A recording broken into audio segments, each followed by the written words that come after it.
So far this season, the New Jersey Devils are off to an incredible start, so I'm going to take over and finish the job and win them a Stanley Cup. But first, I got to give out some extensions. Graves, I'm going to give you a 4x4. Severson, 4.6 million per year for the next 6 seasons. Sharon Govich, 4 years at 3.9 million. Mackenzie Blackwood, 3 years at 1.8 million. For a backup, that's going to be an incredible deal for us. And McLeod, 4 years at 1.7 million. I want to give a quick disclaimer before we get into this video. This is NHL 23, so we're using NHL 23's logic while I simulate this video. So don't expect New Jersey to be good in this first season. They're going to do the complete opposite of what they're currently doing. Through the first 10 games, the team's looking sort of average with a 4-4-2 record, but over the next 15, they completely fumbled the bag, going 4-8-3. This is a perfect example of what I mean. At the 50 game mark, the team's sitting with a 22-22-6 record. We're 6th in the Metro and 22nd in the entire league. Not the most realistic simulation in the world. Jesper Bratt, he's leading the way with 39 points, consisting of 17 goals and 22 assists. Honestly, incredibly disrespectful. And Dougie Hamilton, 8 goals, 26 assists for 39 points. Not quite as disrespectful, but they're still sleeping on my mans. And Vanacek, he's leading the way with 16 wins with a 918 save percentage and a 243 goals against. Honestly, the save percentage and goals against are looking great. Too bad you can't pick up a few more wins. Before we make any moves, I gotta give out some extensions. Jesper Bratt, of course, I'm gonna give you the bag. 4 years at 8.2 million. And Boquist, you're gonna get 3 years at 2 million per. The one thing this team really needs is some scoring. And Kempe, you're having a fantastic season, so I'm gonna add you to the team. But first, we gotta send Palat to the Hawks for a 3rd and a 5th, and then a 2nd, a 3rd, Dawes, a 5th, and a 7th up to the Los Angeles Kings for Kempe and Ingham. The moves continue with Tatar going to the Predators for a 3rd and a 7th, and then I'm gonna send a 3rd, a 7th, Wood, Zetterlund, and a 6th to the Knights for Nicholas Hague. And before you guys stone me, Zetterlund literally has medium top 9 potential, so he's not gonna develop into anything. So this trade does make sense in the logic of NHL 23. So with all those moves being made, we're at the trade deadline, and I'm not gonna make any moves because I mean, we just trade half the team away. When the season came to an end, we're gonna be missing the playoffs. That shouldn't be a surprise. 38, 36, and 8, 6th in the Metro and 21st in the entire league. Jesper Bratt, he's leading the way with 26 goals and 39 assists for 65 points, while Dougie Hamilton, he's gonna casually pick up 59 points. And Vanacek, 28 wins with a 913 save percentage and 264 goals against. Not too bad of a season considering what happened with this team. It should be no surprise that Connor McDavid is gonna lead the league at the end of the season, 60 goals and 55 assists for 150 points, while Erik Karlsson, he's gonna pick up 17 goals and 58 assists for 75 points. Looking at goaltenders, at the top of the league is Linus Ullmark, 47 wins with a 918 save percentage and 246 goals against.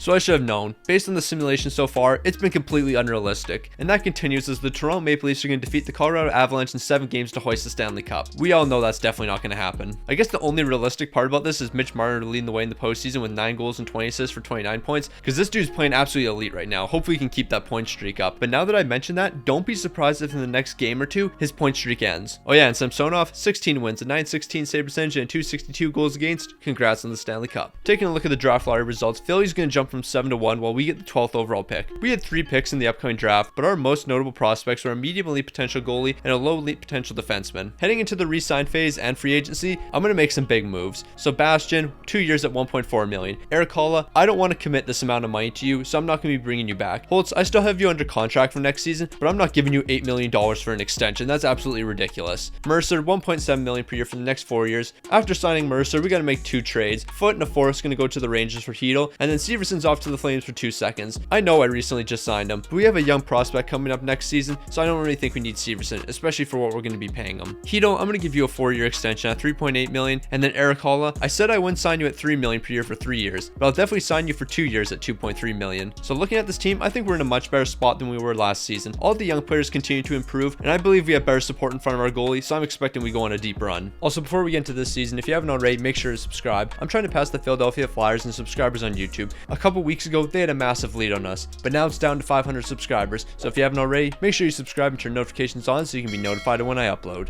Holtz, at the beginning of free agency last season, you were asking for $8 million per year. So I'm going to give you 7 years at $4.4 million because you're willing to accept that now. Can somebody explain to me how in a 3-month span, he went from $8 million per year to $4.4 million? I feel like the logic in this game just doesn't make sense 99% of the time. However, there is 1% of the time where it does make a bit of sense. Through the first 10 games, the team's having a decent start going 6-3-1, but we stepped it up over the next 15 going 11-4. And at the 50 game mark, 31-17-2, we're 1st in the Metro and 4th in the entire league. I think we're ready to hoist a cup. Jack Hughes, keep doing your thing. 14 goals, 29 assists, 43 points, and Dougie Hamilton picking up 35 points to lead the defense. You love to see it. And Vanacek, not gonna lie, although we are picking up wins, I'm incredibly concerned with those numbers. A 901 save percentage and a 297 goals against. Not gonna lie, my guy, you don't really have me convinced right now that you can be the guy. Heading towards the trade deadline, once again, I feel like we're just lacking goal scoring, so it's time to make the biggest splash possible. First, Sharon Govich, 2 seconds, and Kristof for Seshnikov. Did you actually think they were going to accept this deal?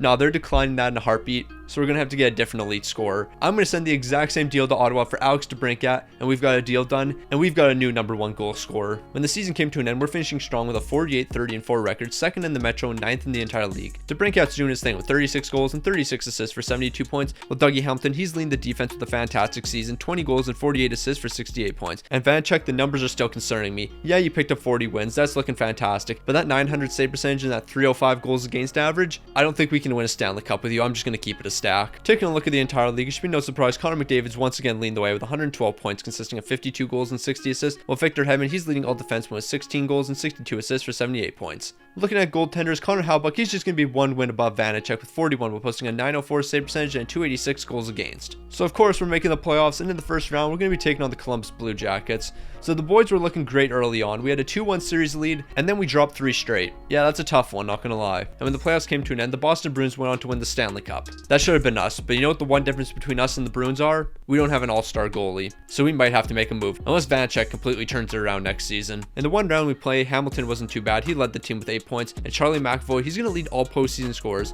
4 goals, 23 assists for 27 points. To lead all postseason scorers as a defenseman, he's looking pretty solid. Then again, I think Cale McCarr might have done it last season. I don't really remember, but it doesn't matter. Allmark, 16 wins, a 926 save percentage, and a 230 goals against. Congrats on the Stanley Cup, my guy. Taking a look at the draft lottery results, the Coyotes are going to jump from 5 to 1. We only had 1 pick in this draft because I think this might have been the worst draft I've ever seen in my life. I'm not even kidding when I say a medium top 9 potential player was drafted in the top 12. I don't know what was wrong with this draft, but there is no good players, like none whatsoever. All those AI generated players that get put into the game, they were all trash. Absolute hot garbage. So we got to make some trades. The 21st overall pick is going to go to the Coyotes for the 39th and a future second. The 53rd overall and the 213th is going to be traded for a future second. The 85th overall and the 181st overall are going to be traded to the Dallas Stars for the 63rd overall. And then we're going to flip the 63rd overall along with the 149th overall pick and a future 5th to the Canucks for a future second. So the first thing we got to do is sign last season's rookies. And then Bastian, I'm going to give you a 1-year extension at $1.4 million. But now we got to make a big trade. Nico Hischier, I know you're doing big things for the New Jersey Devils, but I'm going to keep it a stack. We need a great two-way defender. I'm going to package you up along with a 4th round pick to the Vancouver Canucks for Bo Horvat. And then Backlund, you're going to be my only signing of free agency, 1 year, $2.75 million. So this is the team we're running with. I truly believe we are a better team than last season, but I do have major concerns about our goaltending. So if we can't turn it around in the first 50 games, moves are being made. So through the first 10 games, things aren't looking great as we're sitting with a 4-4-2 record, but we did turn it up a bit in the next 15, going 9-5-1. At the 50 game mark, I learned moves had to be made. 25, 20, and 5, 5th in the Metro and 20th in the entire league. Based on these numbers, Vanacek's going to get traded, plain and simple. DeBrincat, keep doing your thing. 13 goals, 35 assists, 49 points. You're holding your end of the bargain up. And Dougie Hamilton, 38 points, nothing I can complain about. But Vanacek, 18 wins, a 902 save percentage, and a 307 goals against. Yeah, we're making a move, and we're making a massive one. So I'm going to trade our medium elite potential goalie along with 2 seconds and a 7th to the Anaheim Ducks for John Gibson. Sadly, in this move, Mackenzie Blackwood's going to end up getting claimed, so I'm not going to get anything for him. So realistically, I think that's going to be the only move I'm making this season, so I'm going to go right to the end of the year. But little did I know, this team is going to start turning it up, so I got to make a move. I'm going to send 3 second rounders, a 3rd, along with one of our defensemen to Carolina for Jacob Slavin. But here's where something really weird happened. So they're going to say no to our deal, and 2 of our second rounders didn't fit the trade block for them, right? So apparently between the time where I offered this trade and went to offer them a new deal, their trade block changed, so now they want my second rounders. Not really too sure how that works, but I'm just going to completely change the trade up, a 1st, a 2nd, and a 3rd, and one of our defensemen over to the Carolina Hurricanes for Jacob Slavin. That's going to be our only move. Let's get to the end of the season, go win ourselves the Stanley Cup. When the season came to an end, we're finishing with a 44-31-7 record, 3rd in the Metro and 12th in the entire league. And right now, this team's on a hot streak. Jack Hughes, he's leading the way, 26 goals and 52 helpers for 78 points, while Dougie Hamilton's holding it down for the defense. He's got 53 points. And John Gibson, you've picked up 41 wins. But for our team, 11 wins, 913 save percentage, and 275 goals against. Keep doing your thing, my guy. We're going for a Stanley Cup now. For the 3rd year in a row, Connor McDavid's leading the entire league in points, and that should be no surprise, 113. While Quinn Hughes, he's going to lead the defense with 80 points, and Jack Campbell, he's picking up 45 wins with a 918 save percentage and 243 goals against. So here we are in the playoffs, and we got the Blue Jackets in the first round.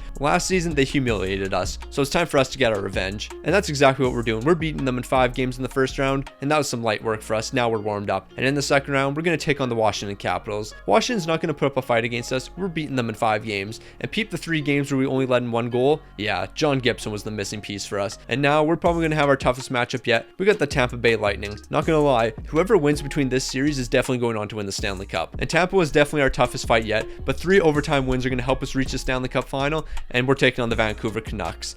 Not gonna lie, there's no way this Vancouver team's beating us. So Vancouver might have had a 2-1 series lead on us, but we're bouncing back. We're gonna win 3 of our next 4 games, and we're hoisting the Stanley Cup. DeBrincat, you led the way for us. 10 goals and 9 assists, and John Gibson, the numbers look phenomenal. 16 wins, a 928 save percentage, and a 226 goals against. Honestly, I don't think there was any way we win this without John Gibson. Once we added him to this team completely turned it around, and look what we did. We went on a deep run and won ourselves the Stanley Cup. You love to see it, you really do.